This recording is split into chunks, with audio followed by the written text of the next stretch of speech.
It's very painful to see what's happening out there, and if anything happens in Palestine, an entire ecosystem will echo their pain, whatever is happening. But when it happens in Bangladesh, no one responds. That's how.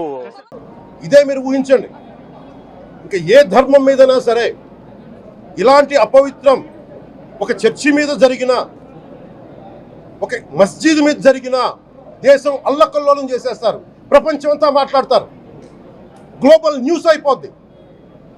కానీ దేశంలో కోట్లాది మంది హిందువులు అపవిత్రమైతే, ఈ ప్రసాదం అపవిత్రమైతే ఒక్కరు కూడా మాట్లాడకూడదు, ఇది సెక్యులర్ వ్యవస్థకు విఘాతం అంటే హిందువులకి మనోభావాలు ఉండవా?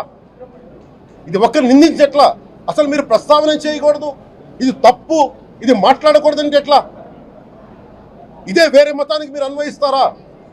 నేను అన్ని మతాలని సమానంగా గౌరవించేవాడిని, ఇస్లాంని గౌరవించేవాడిని, క్రిస్టియానిటీని గౌరవించేవాళ్ళం మేమందరం.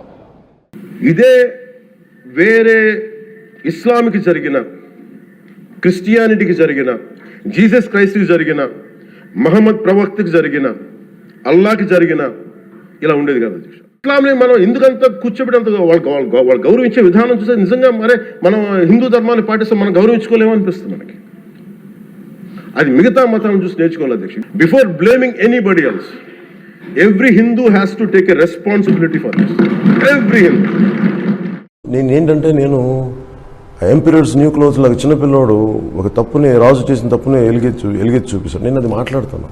నేను మాట్లాడింది ఒక కాలం తర్వాత అందరూ ఒప్పుకుంటారు, అందుకే నేను ముందు మాట్లాడతాను. దేశంలో దౌర్భాగ్యం ఏంటంటే మనం నిజాలు చెప్పుకోకూడదు, దాచేస్తుంటాం, అన్ని దాచి. Expressing is more essential than keeping quiet. I prefer to express myself, no matter whatever the cost is.